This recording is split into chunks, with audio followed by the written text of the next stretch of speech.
where QR codes kill kittens and customer service is an oxymoron, one podcast has set out to make things right. This is the Unpodcast. You're gonna leave this world in a bit.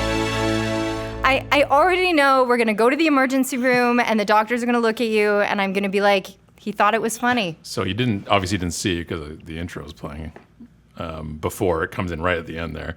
I nearly fell back on the chair because I laughed because I'm surrounded by funny humans. Right, this thing, everybody's just funny. It's all about the bit. And for me, it's all about the bit. And I nearly fell back. Then I'm like, what happens? I actually did fall back. And that's how he's gonna go out of this world, making people laugh. And then I almost fell back again. So welcome to the show, everybody.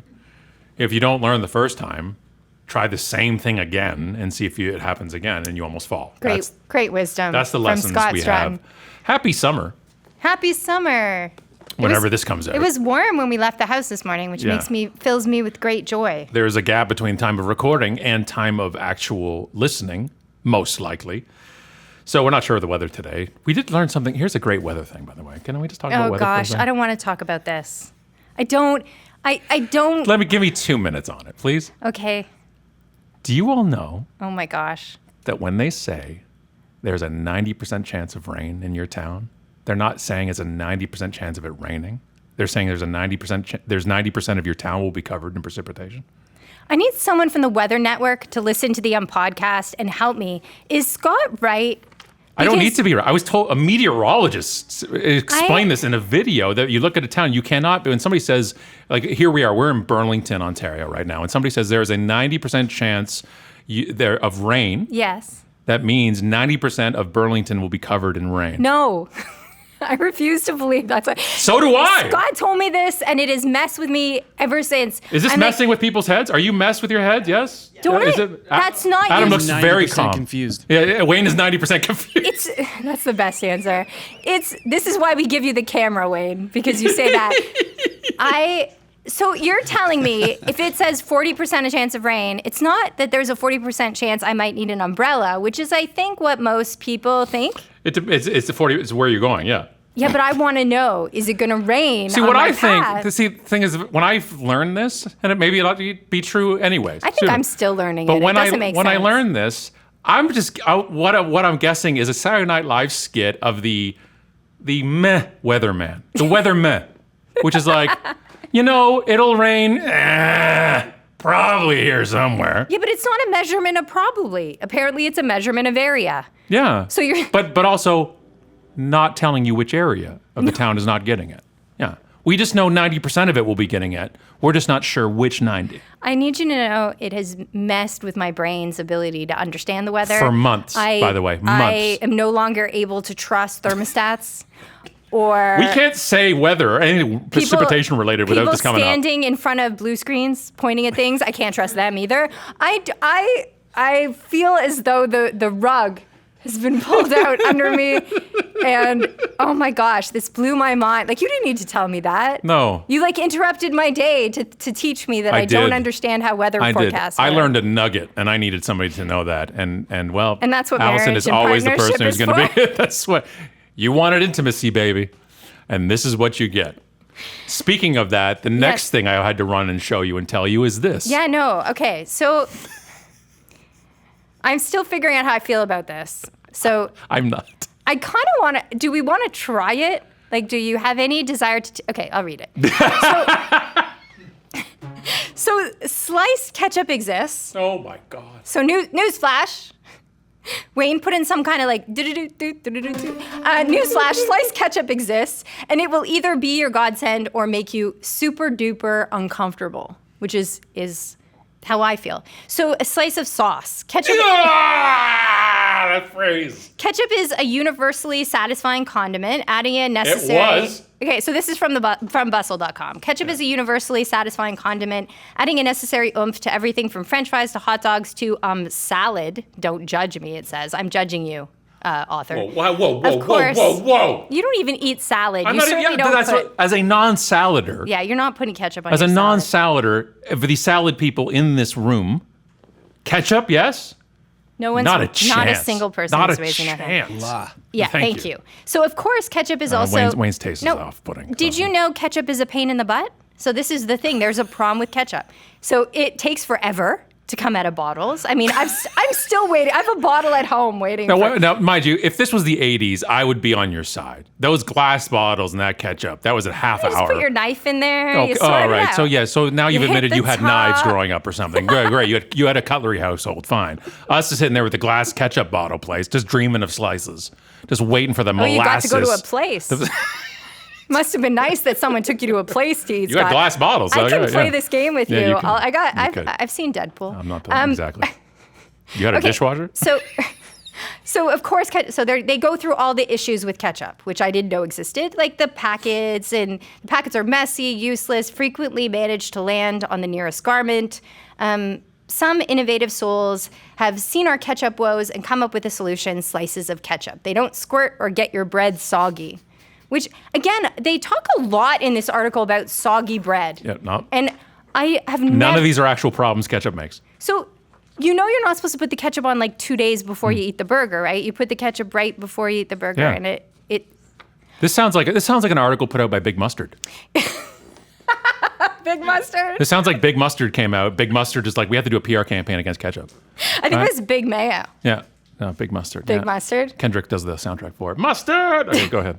So, I mean, basically, they put it on Kickstarter. It was a new idea. I think it says that they were trying to develop like a barbecue sauce, so they were dehydrating the ketchup or something, and they realized it formed this lovely gel-like. Lovely gel film gelatin. Quality. Picture a very thin Jell-O flavored ketchup. And I know also, even if you're watching the video right now or you're listening, you can't see Steph's reaction to this story. But Steph's having a time right now. Steph is going through something. She's not comfortable with this sliced ketchup at all. And it is wonderful. She's just having convulsions every sentence you're reading. It's entertainment for me. So keep going.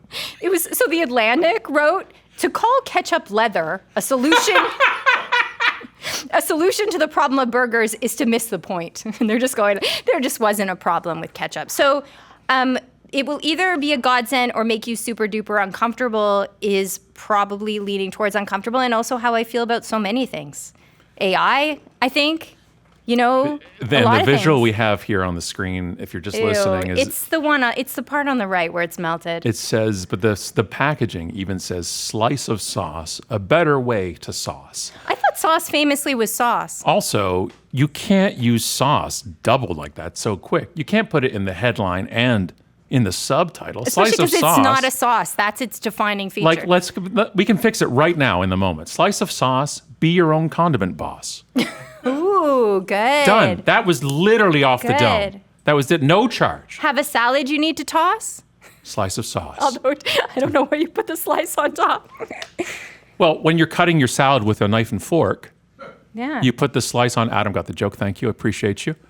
And also gluten-free. Has that been a problem for ketchup? Does ketchup usually have gluten in it? I don't know. Okay. Anyways, I start questioning that now. They're like, this has no this. And I'm like, did it have it originally? Yeah. Right? No, probably not. Also, then I guess high protein ketchup or something coming next. This is something that off-putting is not even enough of a word for me to use as a phrase for this. Like we said this before hopping on the recording. It was just like the only thing they had to do was like a moist-sized slice of sauce. Again, it was the worst product in history. I'm just going to ignore. I'm not going to take No, I'm not. the bait. I'm not taking the bait. All right, we're going to freestyle a story here. Slice of sauce? We said we was going to do it last week, and we just saved it to this week because we still had to tell it. And it's just literally, it's a follow-up to a story I wanted to talk about, but we never talked about the original story. So it'll all be covered in this because there was an update, okay? Okay. So perhaps you remember Munib and Sohib Akhtar, the 34-year-old twin brothers that there was profiled about hacking their company before they were or when they were fired. You don't, by the way, because we never did this story. Because I'm going to give you the update because this is better because they're going to walk through everything they did in a transcript. Okay. Let me explain. Like a court transcript? Yeah. So they had the tech chops to commit years of petty crimes like stealing airline miles, et cetera, which landed them in a truly serious trouble. They deleted 96 U.S. government databases in the hour after both were fired last year from a federal IT contractor, Opexis. Okay? So they had hired them. They didn't. They said they did their background check, but not enough. Like, felonies or things like that. As somebody who used to do background checks and hiring, did you just look at LinkedIn? Probably did. Maybe a little a cursory LinkedIn look. Okay, so One of the minor mysteries I encountered while writing the piece was that the government had a verbatim transcript of everything the brothers said to each other during their hour-long deletion spree.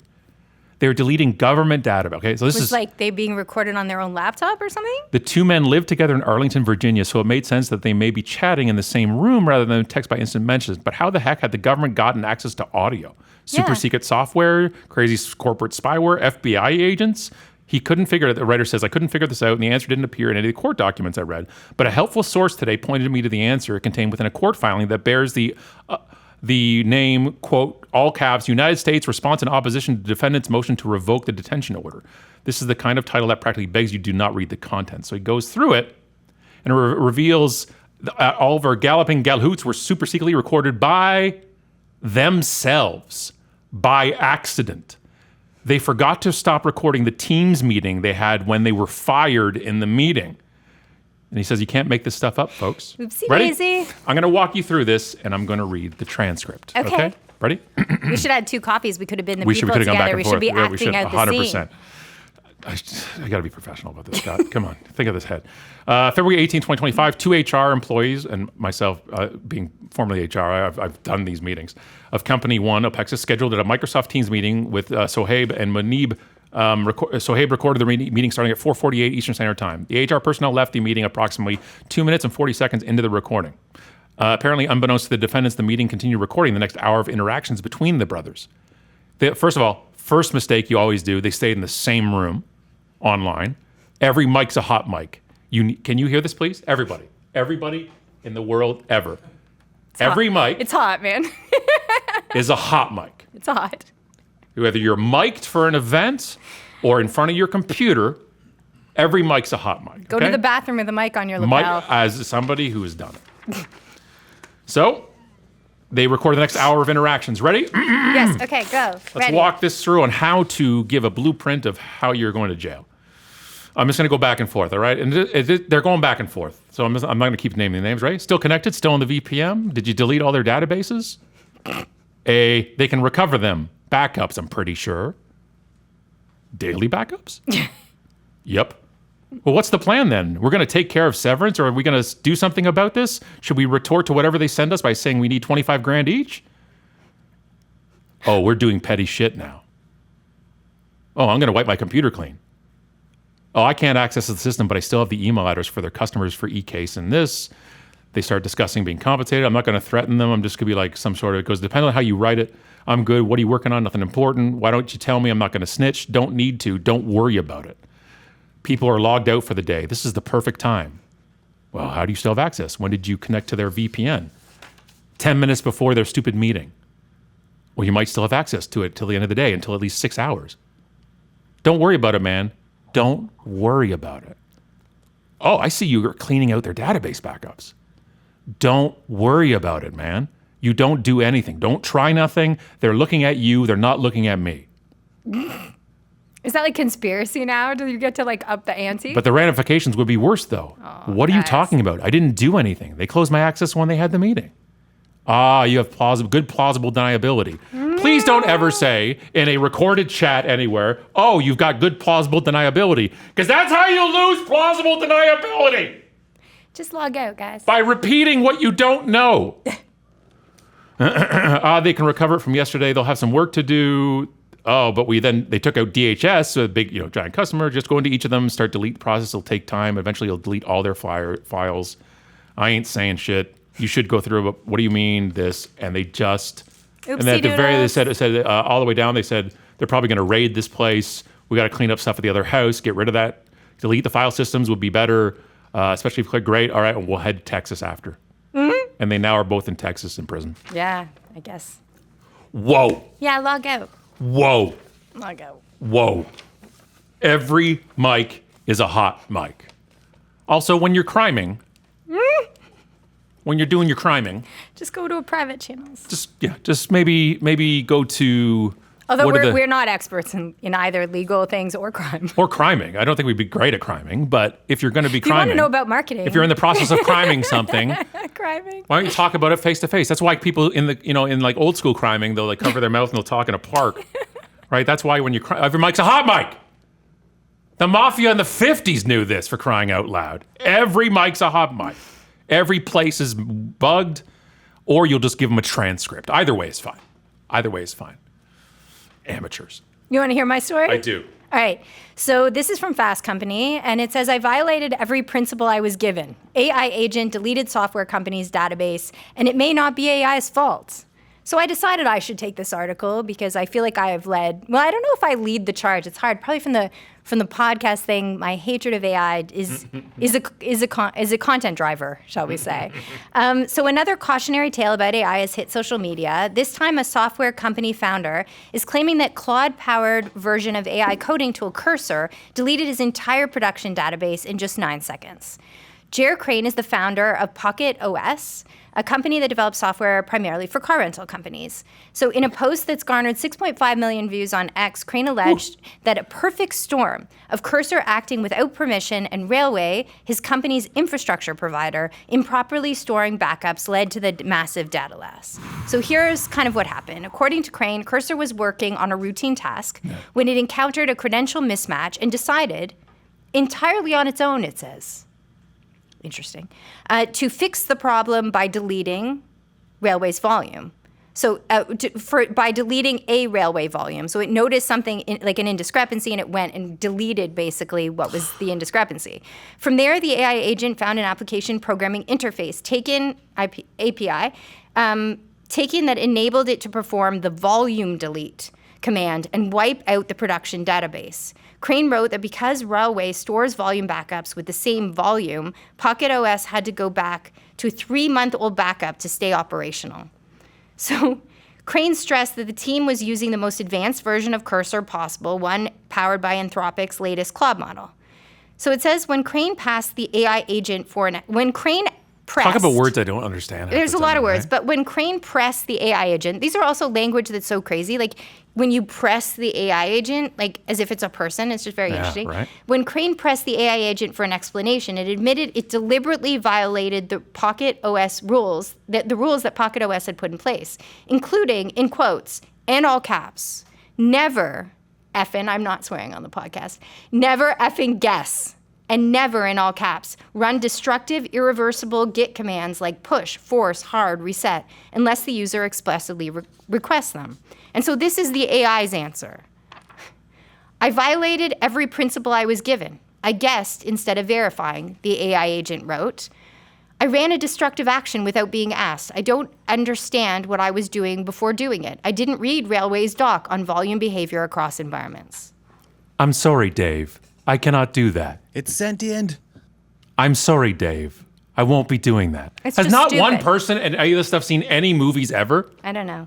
It's funny, though. Like, that's right out of Silicon Valley. That literally, that AI going off and jumping and is an episode of Silicon Valley from 9 years ago. I love the AI saying, well, I didn't read it. Yeah. By the way, just as a Who's sidebar. got the time, right, AI? If AI doesn't read the terms and conditions, Who's got the time? no humans have read it That's ever, what right? I mean. Like, I didn't read them. I'm sorry, Dave. We deleted the company. Why? Because I wanted to. Yeah, it might be your fault, Dave. Just The gonna next throw one. that out there. What are you going to do about it, Dave? Terrifying. Yeah. People are handing over Yeah, be careful. the infrastructure of their company You got to check that. to unproven technology that hallucinates. That's very important to say. Just make stuff. I thought they're using for AI. It's hallucination, right? I saw Making a up. headline on Reddit this morning about AI tech, like leaders having the psychosis. Yeah. Yeah. I watched one. Well, even that language is weird. Why is the wording I like watched you're talking to a person? I watched somebody a couple of days ago who went and pursued his professional golf dreams because AI told him to. He's not going to make the tour, Yeah. right? Like to the point where there's like it was making him mad. Like you need to like people are doubting you at this point. And he had to go to therapy. One of the things I talked about on a podcast, we talked about it last week about doing the How to Write Better podcast, but one of the questions was talking about AI. And it was interesting because the question was, it was a great question, so this isn't a critique at all. The podcast was fantastic. But they referred to like having a fear of AI, which is really interesting. They kind of asked me like if I have a fear. And I said, I'm not afraid of AI. AI is a tool. I'm afraid of people that, don't respect people's labor or don't respect people's time. You can end the sentence right there. I'm not afraid of AI. I'm afraid of people. Yeah. And like how a tool is used. End. Fin. And that's how I felt about a lot of different things. Like, we're by far from being a Luddite. Like, tech is our life. But there was an interesting, the language is very interesting. This sort of like language of treating it like a person, also in the way we talk about it. Yeah, it was something, I remember collaborating with it, communicating with it. As people who are like, our focus is disruption one way or the other. Yeah. And one of the things that I had a pivot when social, obviously social media, and we were at the forefront of in the early days. There was a point about 2014, 2015. I remember us talking about it too. It's like we're shifting towards disruption, not social. Social becomes more of a thing that's everybody's got it. It's breakouts. When the topic turns to a breakout from a keynote, that's when you know the shift. Yeah. And as there was a next shift potentially, and one of the things with disruption was then COVID happened. But we started looking was AI, and it's like because also we were pocketed perfectly to do that. And next. I was like immediately no. And I started looking into it. I'm just like, oh no. Yeah, I was like, no. Like I remember talking to the kids. Yeah. I'm like, let's talk. Look at this stuff. I'm like, you don't get told when you're in a watershed moment. And I said, and this is it. This is one of them right now. And then I thought it was a positive thing. And I started looking, and every layer I looked at, I'm just like, this is the opposite. Yeah. This is the opposite of both what I wanted for this stuff, and also what I want to be behind. Yeah. So then they're like, hey, can you come talk at a conference about AI? I'm like, certainly can talk about AI. Be the AI guy. You're not going to like my thoughts on AI. And the problem is then the conferences. So one of the ones that happened when it was 2 years ago. Yeah. When your industry is large indoor gatherings and COVID happens, it's still struggling at this point. The entire industry was when somebody says we got an event, you're just like, oh, great, it's amazing, and it was being sponsored by an AI company. Yeah. And I'm like, can I say? Well, they're like, well, no, they're an AI company. To turn it down. I'm just like, I'm not going to have my name with this, that, and their whole thing was like pretending to be people. Yeah, he's not going to sell sliced ketchup. No, it's not. It's not. Well, $30,000. Just like if it's the same amount of the ice cream, you have to eat it on your burgers. $40,000. That's what it is. The extra $10,000 to eat the ketchup. Yeah. Well, everyone has a cost. Okay, then you agree too soon. It's the deposit, $40,000 deposit. That's the rule, folks. They agree too soon. That should have been the deposit. But let's keep on rocking with AI here because, it's always fun. Even here in our province of Ontario, this is from the National Observer, thousands of Ontario government staff using unsecured AI watchdog fines, which is, you know what? Those who are responsible for all of our personal, private, public information with the government, I'm so happy that we're just feeding it into AI. Ontario's Auditor General Shelley Spence speaks to the media following the release of their annual report. The Ford government allowed public employees to upload people's personal data, including credit cards and driver's license, to unsecured AI sites and used medical software that recorded wrong medications and missed mental health details, says Ontario Auditor General. What could possibly come of that? I'm going to give you just one of the findings here, okay? Between April and August 2025, about 12,000 Ontario government employees access roughly 400 AI websites, online tools that use AI to generate text, images, and code. Of those, 244, about 60%, were rated unsafe or unsecured by Microsoft Defender, the government's cybersecurity software. Can I ask then, why are you going to use these sites if they're not approved by the place you're working for? Yeah, I thought that was like a rule about a job. I mean, I don't really have one, but I was pretty sure. The report says the ministry has not implemented security controls to prevent the Ontario public service staff from inadvertently uploading Ontarians' personal information. I like Ontarians. Anyway. So they said the Auditor General also examined AI Scribe, the AI note-taking software available through government-approved vendors for use by healthcare professionals to summarize patient visits. Ready? In testing, 9 of 20 approved systems fabricated information and suggested treatments that were never discussed. 12 recorded the wrong medication, and 17 missed important mental health details. But you have to ask to not have the doctor use it. Yep. I know because I have asked, and our doctors don't use it with me. Training was minimal. As of August 2025, only 1,800 of the Ontario Public Service 55,000 employees, about 3%, had completed the government's responsible use of AI course. The training was not mandatory. The training should really be mandatory if you're going to get doctors to use it. I'm not even saying doctors. I'm saying this the public employees. Like the people, the employees. I thought it was a doctor. Yeah, no, the public employees. They're just like, I'm good. Yeah, no, training is important. And then inserted technology. Our private information into a learning language model. Where's the responsibility? That is now, again, toothpaste cannot go back in the tube. Our books were stolen from on a language model. They're forever out there. Yeah. We are now part of a class action lawsuit against Anthropic about this, it from our books. This is something that, if you are listening right now and you have access to something, a private information person, anytime you use it with something with AI, you're compromising potentially. My actual villain origin story is when I'm writing something and I need to check. I use a grammar checker. I'm not a great speller. I've written thousands and thousands of words, but I still can't spell there right the first time. And so I use that, and it gets flagged for AI. My real writing that I've written, and it gets flagged for it. And that's my villain origin story. That you use my writing and writing in the style of this writing to train AI, and now you think I'm writing in AI because I'm writing full sentences with commas and. And this is the point in the show. It makes me evil in a way that nothing else makes me evil. So obviously in performance and in life in general, there's a build-up to something. And this is the build-up for us to say, we haven't actually recorded this session.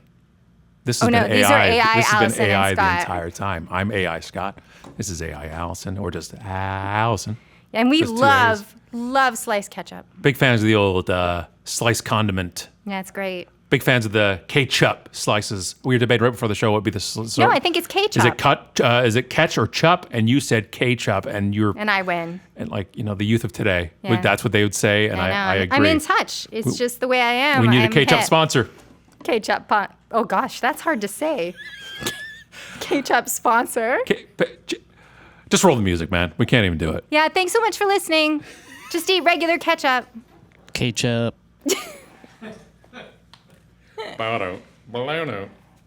It's muted. AI. Be sure to subscribe to the podcast on iTunes and visit theunpodcast.com. And remember, friends don't let friends use QR codes.